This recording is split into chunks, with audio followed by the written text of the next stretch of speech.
Welcome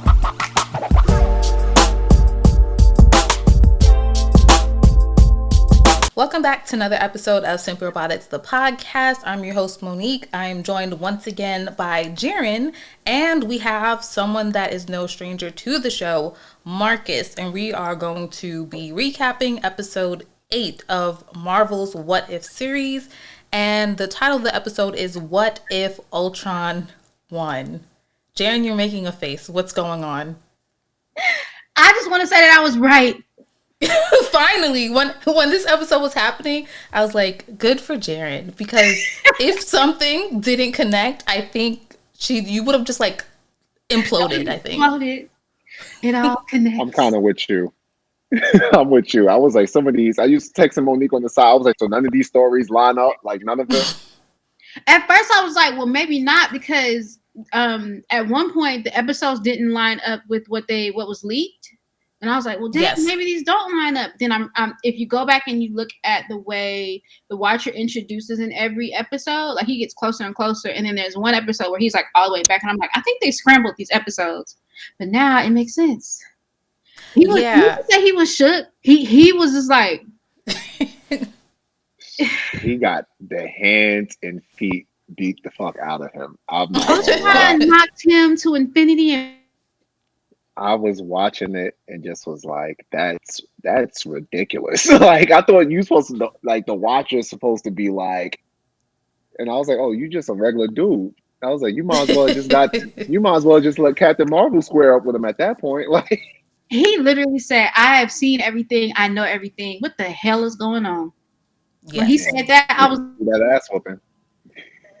Yes, so the episode starts off, like what you're saying, the Watcher's in the sky like we've normally seen him, just kind of like the outline, and he's like, we've seen this before, a universe in the final days of destruction, but this particular story, this one breaks my heart, and I was like, ooh, like what's about to happen, like, you know? And I feel like in that moment, this is like the most like humane and empathetic we've seen him this whole time, and so it pans down and we see Natasha and Hawkeye has a robotic arm, which was kind of interesting. And they're like taking down a bunch of these Ultron robot stuff, and they have like 30 seconds to do so, something like that. Feel free to interject at 90? Mm-hmm. Yeah, 90 seconds. Oh, thanks. Because I was like, what are numbers? So as this is happening, Hawkeye gets his like arm blown off or whatever, and Natasha saves him, and then we pan back up to the sky, and the Watcher is like, the end of the world began with one man's dream. Cut to Tony, and he saw a world of peace with the Mind Stone. Tony Stark created Ultron, but Ultron only saw one path to peace. He says, from puppet to puppet master, all that Ultron needed, which is just like the movies, was that organic body to call his own and to fuse with. So in our universe, in the movies, we saw the Avengers get the cradle, and Tony used the body to make Vision, and who's a good person, and we all, I guess, maybe end up loving. I like him a lot now because of WandaVision. Yeah, I didn't care for him before WandaVision, but in the universe that we're seeing at this moment, this is where Ultron actually got the body. And are y'all good? Mm-hmm. Okay. No, I was gonna say Ultron. I just have my thoughts. Go, no, feel free to interject at all times. I'm sorry, I didn't mean to cut you off. It's glitching a little bit on my end. Please cut me off. That's fine. I didn't like Ultron in the movies, and I didn't really care for him here. I just was like, okay. And when he killed Thanos, I'm sorry if I'm jumping. When he killed Thanos that easy, I was like, all right, yeah, I've mentally checked out. But also, I'm just like, Ultron spent 30 seconds on Beyonce's internet and was like, everybody got to die. That's the only way. Yes. And even though he achieved that, it still wasn't enough for him. Typical white man. He has like an unquenchable thirst. Yo, so when he split Thanos in half, I was like, well, isn't that ironic? You're perfectly balanced. So you don't like Thanos? We might have to fight. Remember in Endgame, he was like, the world needs to be perfectly balanced, not too out of the portal, and Ultron was like, oh, look at that. That's interesting. Slice. But And that's see, the end of that. what I didn't like about it, because then it made it seem like all Vision had to do was shoot him and cut him in half in Endgame. I feel like they kind of, you know what I'm saying? Yeah, If you're there's a saying lot the Mind Stone was strong enough to kill him with all the Infinity Stones, why didn't Vision just do that from jump? Because Vision is empathetic. He has like compassion. Yeah, but Vision's not really a killer because we've never really seen Vision just up and kill somebody like that. That's never his. That's not his way.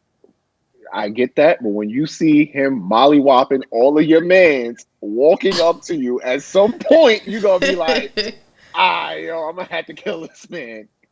The only thing that I really need somebody to explain to me is, and because if everything is connected the way they say it is, how is he able to take the stones and go from galaxy to galaxy and wreck shop? Because according to the TVA, your stones only matter in the universe, in your universe, right? In the universe that they exist in.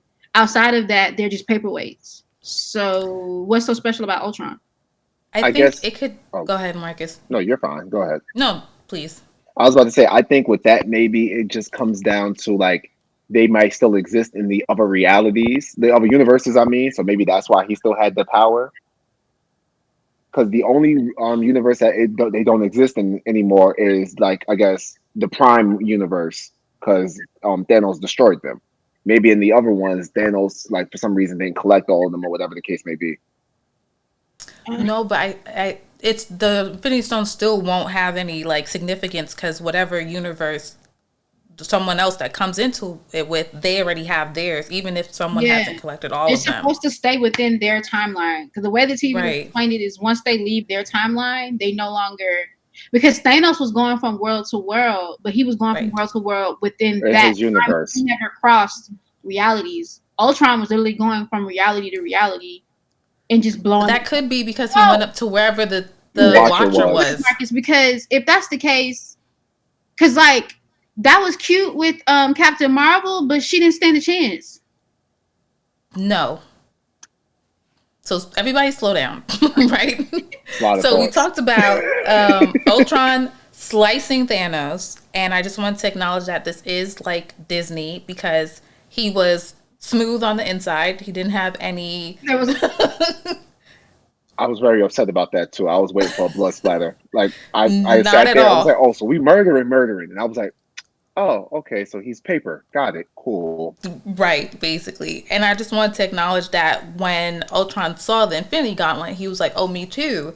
And then he created a suit for himself so he can have basically an Infinity Gauntlet type of suit thing. So, yes. So with that, Ultron had a realization. He was like, oh, well, I can see so many worlds now. And he decides, well, I'm going to basically exterminate every world in the galaxy. And we get a couple cameos like we did with the Party Thor episode where we see Gamora, we see the Star-Lord, we see some other people from Guardians of the Galaxy that I don't really remember. He went first. He went to Ragnarok first. Or he went to... Yep. No, he went to Asgard first. He destroyed Asgard.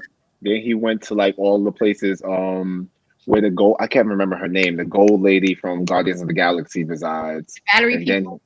Yeah, he went there, and then he went to like the place where they live, like Star-Lord and them usually be living at. I can't remember. But well, I do have them here. I have Asgard, the Sovereign, whatever. Sovereign. Sakaar. Was it Ego? Xandar? Xandar. Ego is Xandar. There it is. Yeah. I forgot about Ego. I liked Ego.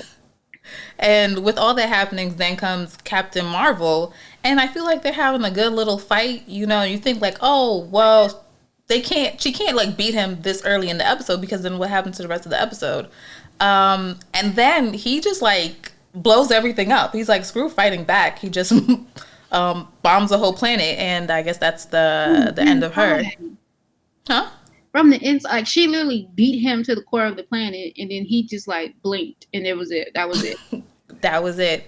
And in that moment, like the camera kind of pans out, and we see the explosion of this planet in space, and then the Watcher comes up, and he's saying like, you know, basically Ultron has exterminated this whole universe, and he's reached a level of consciousness that he's never had before, and you can see like Doctor Strange. Yes. exactly like the Doctor Strange. There's some parallel episodes, parallel moments happening, which ends up being foreshadowing, right? And you can see Ultron, like the Watcher is behind Ultron, and Ultron's eyes are like starting to process. Like you can tell, like he's hearing it, and he says, like, who is that? And this is the second time we've seen a character directly address the Watcher, and he turns around and he's like, "I see you," and then he's like, "Wow, there's universes beyond my own." And the Watcher's like, starring. Yes, Market. Go ahead. The Watcher jumped like a little kid getting caught with candy he ain't supposed to have. That's one. And for you to have all this power and to know, hey, this is a little wild. Maybe I should back up so I can't be seen. He kept monologuing while the man was like, yo, I hear something. And he was like, he can't hear me, not realizing there's no one else. It's just you. And then you just watched it happen where somebody like noticed you. So why didn't you think it wasn't going to happen again? Exactly. And Ultron is like, I will find you. And I think that's what really started to, set the Watcher off. But the Watcher's like, you know what? There's still hope. Natasha and Flint are down on Earth trying to... Yes. Hawkeye and Black Widow is the last hope. Hawkeye and Black Widow. Well, the only reason they survived is because when he set off all of those nuclear bombs, they were so high up in the air in the Quinjet, it didn't touch them. But everybody else got annihilated. I know. They weren't even valuable enough to be at the fight, but they are the last hope. Yes. So what's happening? So their plan is to get this like brain person that was from the Age of Ultron movie who has transferred and become a digital Zemo thing. And no, not Zemo. What's my man's name? He was in the first of Captain America. What was his name? Dr. I don't know. I did not take his name down. But anyways, he's in a computer and they want to get him and hack one of Ultron's bots or androids things or whatever and basically bring it down from the inside. And as this is happening, Ultron breaks into where the Watcher is hiding and he's like mind blown. He's like, there's so many universes in here that need to be silenced. Like he's basically like a kid in a candy store at that point, right? So cut back to Natasha and Flint's like, he's been saying he's been tired of fighting. He sacrifices himself. Natasha and half of the drone make it out to some snowy area. And the science drone person is like, the androids can't connect to Ultron because he's like somewhere beyond this universe. And that's when we cut back to like the Ultron and the Watcher start fighting. And this was to me a better fight than Ultron and Captain Marvel. And I think it's one of the better fights in the series so far. Shout out to the animators. They deliver on every last one of these fight scenes. Every last one. Yeah, as of before this one, I had the Killmonger one as like the best one I saw so far. When him just fighting with the Wakandans, I was like, this is cool. Okay. But other than that, there was another fight scene that Jaren really liked. I can't remember now. Was it Doctor Strange? Doctor Strange versus Doctor Strange was a good one too. Yeah. Sure. Yeah, I think I did. I like that one too. So, so Ultron also calls out the Watcher, basically calling the fact that he's just up in the wherever looking at these suffering universes. He calls him like a creep or says like what he's doing is creepy. I thought that was funny. Yeah. And he says like Ultron's like, I'm here to like, implement the natural order of things, and the Watcher now transforms into his own like super armor suit thing and like. Did anybody get Dragon Ball Z vibes from their little fight scene? Because it felt like. So I was about to say, like, that's honestly, I was just waiting for her to get to it. He definitely powered up, gassed me up, and I'm like, okay. And it very much ended with on next time on Dragon Ball Z ending. Like he got his ass handed to him and was like, I gotta go get help. I gotta go fuse with someone. Danger. So okay. when he powered up and he did his like whenever they show like his energy expanding, did you guys notice that his energy is very similar to I don't know if you guys have seen the not the Invincible, is it the Invincible? No. What's the trailer that just came out of the next Marvel movie? The Eternals? The Eternals. His energy is like the little lines that they be doing. Yeah, and he's a god. There's one trailer where Angelina, I know words. Angelina Jolie is fighting, and every time she does her thing, there's like these geometric lines that come up. He has very similar. So I'm trying to remember if. Oh, you froze. Yeah, Eternals, or I can't remember which one they are. One of the others. You have to repeat that again.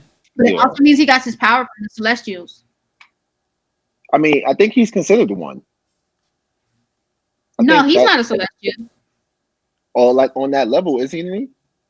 He's probably like a level down from the Celestials because Celestials can intervene. He can't intervene. He keeps saying that he can't intervene with his intervening self. So that's what I really want to talk about because he definitely was intervening. The whole goddamn show was him intervening. Zola, he was like, it's right there. He's like, just grab the file. Just do it. Grab the file. I'm like, nobody hears him. Like he's in Hawkeye's ear. Like, get the file right there. No, it's Hawkeye. He's a habitual, like he's trash. No, he didn't hear him. Like, think about it. That man lost his kids in Endgame, and his first thought was, well, gotta go become a murderer. Like, he's an idiot. It's not his finest moment. Does he have a finest moment? No, but we're gonna let him live. Yeah. I wanted to point out one thing I found funny in the fight was when the Watcher headbutted Ultron. I don't know if you guys saw that, but I was happy. I was like, yes, use that big head of yours for something. And it didn't even do enough. It didn't. It's so weird seeing Ultron with Vision's face and another voice. Also, it's not Vision's voice, but whoever played the Red Skull in Endgame and Captain America is who voiced. So with the Red Skull, it's not even the same Red Skull from the first Captain America movie because he did that. The guy who did the first Captain America movie was a man who played Agent Smith in The Matrix, and he said he didn't want to come back. Whoever was Red Skull in Endgame. Oh, in Endgame, okay. Yeah, whoever was the Red Skull in Endgame when they went to go get the Soul Stone, whoever that was, that's who voiced Ultron. Because I looked it up because I was just like, this is so weird, not seeing Vision's face but not hearing his voice. Yeah, it messed me up a lot when I was typing up these notes. I just kept wanting to say Vision, but I was like, this is very much not Vision. I feel like Ultron is Tony if Tony became an android and he was evil. Yes. He makes all the snarky remarks that Tony makes. He's a total butthole like Tony. That's evil Tony. Nah. You're saying we're not gonna talk ill of the late Tony Stark. Not on my watch. Tony deserves not on my watch. Tony deserves all of the deaths that he's no, Tony deserves all of the deaths because this show is literally like showing you a timeline of how jacked up and privileged Tony Stark is. How much of this mess is actually Tony's fault. Tony built Ultron just to see if he could. That's not why he built Ultron. He built Ultron because Thanos was motherfucking him. Stark, he ain't want. That was his excuse to justify why he built it. He really built Ultron just to see if he could do it.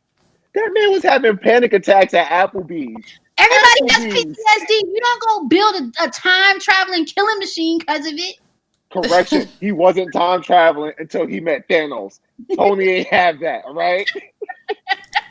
That wasn't his fault. That's the Watcher and Thanos. I blame Tony for everything. It all comes back. The only person that should have died was Captain America. And that's the line I'm standing on, bro. Speaking of which, when he knocked him to infinity and beyond, did y'all see Steve getting sworn in as president? Yes. Word. Which that was one of the realities. I thought I'd have been pissed because I don't care what no one says. Steve Rogers racist. I don't deny that. I feel that way too. Listen to what you just said. He has a black friend.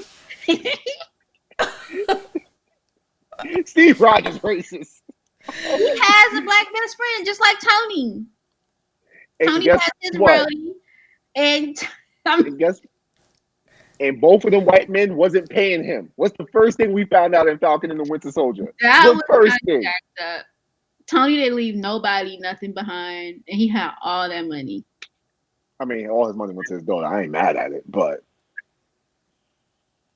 still, he's racist. Yeah. He grew up in the 20s. And he went back. And he went back. He is so. He went back to the 20s. Polio. He went back for love. Man. Oh shit! He went back for racism. Sure did. Yeah. Yeah. So I mean, we're almost at the end of the episode where Ultron has his hand like on the Watcher's forehead and he's like doing stuff with the Mind Stone and the Watcher's like yelling, and I was thinking like, oh, maybe he was draining his essence or something. Yeah, and I was like, is Disney gonna go there and like kill the Watcher in this episode? Right. But the Watcher does some sort of energy blast and he dips somewhere. Ultron is still up in the space and he's like, doesn't matter wherever you go. No one can stop him now that he can see everything. And it cuts back to the Watcher looking like a bit defeated. And again, we see this whole like... wounds. Huh? He's over there licking his wounds. Yes. And they keep doing this like close up with like the two people. And we see like a figure come out of the shadow. And it's none other than the Supreme Doctor Strange that was from a couple episodes ago. And when I saw this, I was like, Jaren, finally she gets someone coming from one episode. So bad, but it was like 2:00 in the morning. I was like, I know she's asleep, but I just want. Well, I wouldn't have gotten it anyway. My phone do not disturb. But I was thinking of you when I saw that. And the Watcher admits that he's like all out of options and that thing left him no choice. Which is weird because he should be able to overpower Ultron. Or is it just like, is this just for the sake of story? He should. That's my biggest problem. I forgot. It's the Celestials. It's something else that the Watcher falls. It's another like subcategory that the Watchers fall into. And then it's the Eternals. And they're like the babies of the Celestials, whatever. He has the power, and I'm just like, is it because he's torn with his whole, like, they're not supposed to interfere, so he's going to get somebody to do it on his behalf? Because he could totally snap his fingers and ended all that. That contradicts that. That means he would have directly affected the multiverse. Wait, hold on, Marcus. Get in on the technical. Sorry, I don't know if you. Yeah, no, just gonna finish this right. So, Strange being Strange wants the Watcher to say, like, I'm going to break my oath. Like say it out loud. The Watcher just says like, I need your help, and it zooms out to reveal that the Watcher actually snapped back into that little bubble universe that Strange had basically destroyed the whole universe he was in. That's all that was left. So, Marcus, what were you going to say? I just don't like a lot of the retconning. That's my biggest thing. As I watch this, like as I watched each What If, I was like, there's a lot of stuff that does not make sense based off what you told me, based off of the MCU universe. I'm like, so he's supposed to be this all powerful thing. He can't destroy the toaster. You can't. All right, cool. It's just a lot of that was bothering me, but I'm enjoying it. It's just I have a lot of questions. There's a lot of course correcting too, because the comic that they're pulling from, who actually saved the day, are mutants, but they can't do that. So in the comic that they're pulled this from, everything happens with the way Ultron takes over everything, but instead of it being the Watcher pulling Doctor Strange and everybody, it's Wolverine. Wolverine goes back in time, and he goes to I'm so mad that I remember the comics, but I can never remember the title. He goes back in time, finds Hank Pym, and tells Hank Pym to essentially build. He's like, Tony's going to make something in the future that he's not going to be able to control. You need to make a failsafe for when that day comes, and you need to put it somewhere for when that day comes, we can find it and use it to essentially stop him, because he's going to wipe out everything. And then that's literally Hank Pym is the only one that's like intelligent enough and has the balls to like build something to go against Tony, and he does it. And that, I think that's how they say the day. So do you have any foreshadowing on what what just happened then? Because did they merge multiple comics to create what we saw? They did. But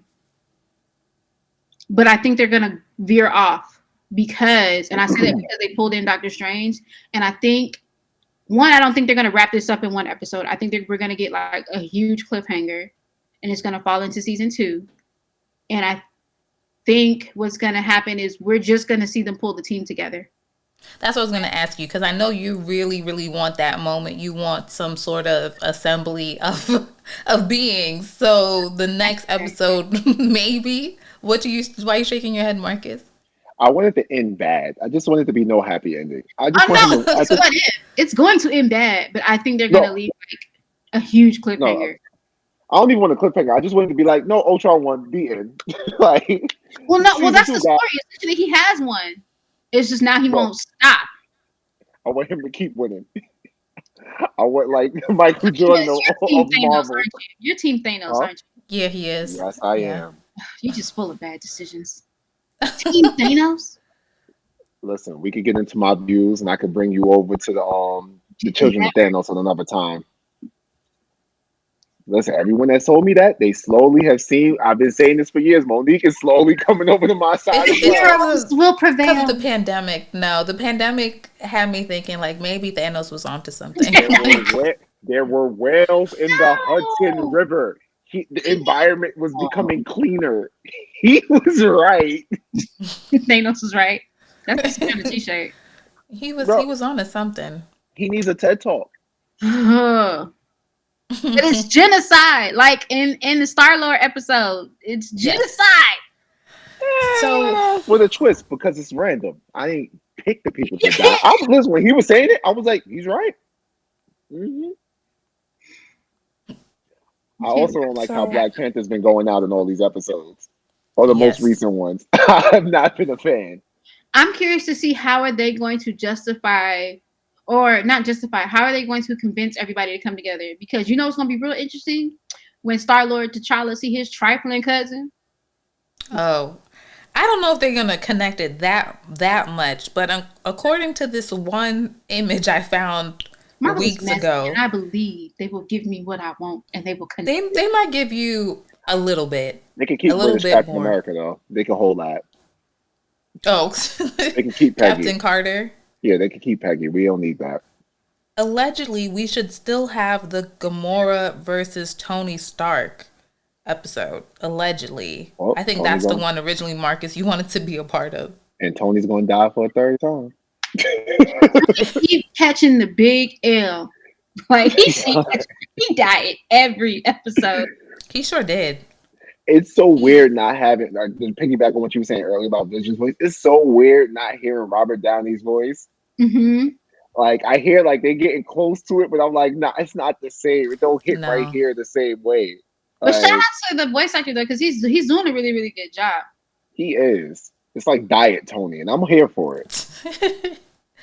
So do you think there would be like this? Do you feel that this episode has to be a part one of a 2-part finale, so to speak? Like the next episode should definitely have some sort of connection to this? So, but I'm curious to see who's going to get pulled as to be a part of the team. So are they going to convince Gamora to join the team and help out? Or is Gamora going to end up rocking with Ultron? Because they kind of similar on this similar path. Mm-hmm. I don't know. We lost you, Jaren. I'm sorry. Yeah, you had to repeat. I'm saying I don't know if they're going to pull Gamora for that team and they're going to convince her to come to the other side. Or is she could go with Ultron and be like his little lackey. Or is this Tony Stark be the one to make it? I feel like at this point you have to treat Tony Stark like the Cabbage Man. Like my cabbage is like Tony just has to die. Just kill him early and let's just get it over with.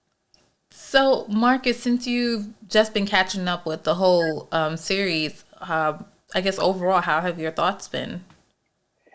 A little bit all over the place. I was first episode with Peggy, I was like, I like it, but it's like it wasn't, I don't know, it just wasn't doing it for me in a sense. And then when it's because I was like, okay, so she became Captain America, and now automatically they just know how to make the Iron Man suit. I was like, all right, I'm not liking this. But the Star-Lord episode I liked. I also liked the Killmonger episode. I was hoping I kind of want a continuation of that to see what happens now that Shuri has connected with what's her name? Pam. I would say that's the one episode that was the one episode where I was like, I want more. I don't Yeah, like that this. one I was like, I need to see what happens next because he's now the Black Panther and he has the Legion of Robots that he could like. There's a lot he could do with this, and he has Wakanda backing him. There's a lot that can go with this. But in this one, I'm kind of curious to see what happens next, especially now because they brought that Doctor Strange back, the evil Yeah. Strange, which Supreme by the way, Strange. yeah, which by the way, I still hate that they whitewashed or continue to whitewash the Supreme. What was her name from the Strange movies? Supreme? No, that's Strange. Yeah.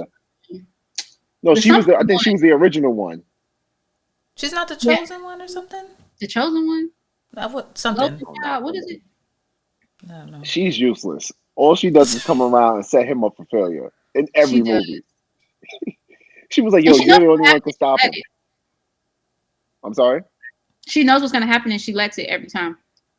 Mm-hmm. You're the only one that can stop him, knowing goddamn well he doesn't absorb like 100 years worth of likes. Come on, bro. But yeah, I'm enjoying it though. I'm really looking forward to see what happens next. Yeah, me too. And so should everybody, because we have the next episode will be someone that actually worked on the series. She'll be joining us to talk about the last episode and her time on the show. Yay! That's Shout out to Monique doing big things. You know, it's good old social media networking, man. You out here giving the people what they want. Right. Yes, with Jaren's help. Jaren has been here this whole time doing this every week with me. It was cute in the beginning. And then we were like, man, we are still doing this, huh? So thank you. Marcus, do you want to give or plug any social media, your podcast, which may come out of retirement at some point? Maybe you guys will have a rotating bunch of hosts. Maybe it'll be just you featuring your co-host. No pressure. You can. Brianna, who was here last time, said no. She didn't share. I will hold on. I'm still working on some things. I don't want to start that up but a lot of the things you suggested are things I have run by people, so that may be coming back. So right now, you can just follow me on Instagram. Everybody hates Marcus, and Twitter at Blame Marcus. Nice. Blame_Marcus. Marcus. Tell the people where you lurk.